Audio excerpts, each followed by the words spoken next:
এই light house পাহারা দিতে আপনাকে বছরে প্রায় 15 কোটি টাকা দিয়ে হবে। আরও অনেক নামান সুযোগ সুবিধা রয়েছে।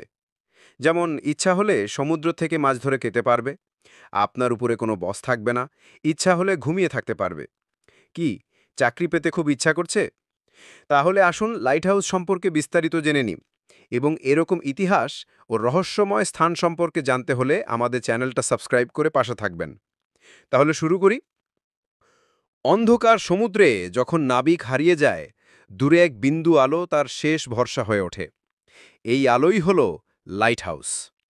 আজ আমরা জানব এই আলো ভিত্তিক রহস্যময় স্থাপনাগুলোর গল্প। চলুন ডুবে যাই লাইট হাউসের ইতিহাস, গঠন আর তাদের আশ্চর্য ভূমিকার গভীরে।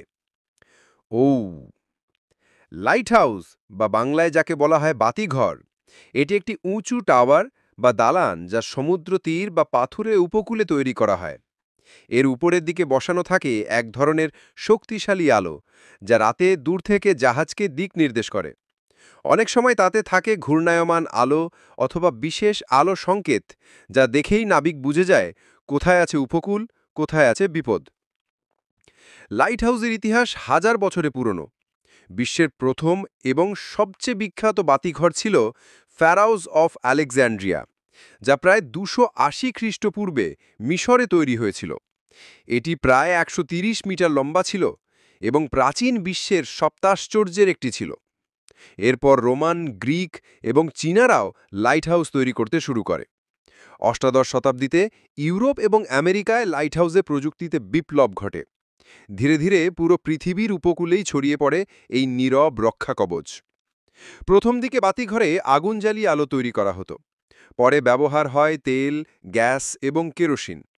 আধুনিক যুগে এসব বাতিঘর চলে বৈদ্যুতিক শক্তিতে এবং অনেকটাই স্বয়ংক্রিয়।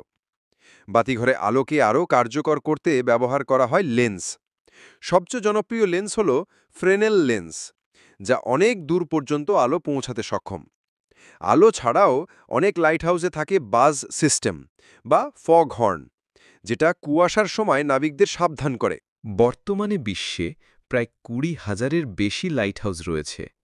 সবচেয়ে বিখ্যাত লাইট হাউসগুলো রয়েছে আমেরিকার কেপ হ্যাটার্স, সবচেয়ে উঁচু লাইট হাউস। তারপরে রয়েছে ফ্রান্সের কর্ডডুয়ান লাইট হাউস, সবচেয়ে প্রাচীন, ও জাপানের ইনুবোসাকি লাইট হাউস, এবং ভারতের চেন্নাই লাইট হাউস। বাংলাদেশেও আছে কিছু গুরুত্বপূর্ণ বাতিঘর, যেমন Kuakata lighthouse, Saint Martin lighthouse ইত্যাদি।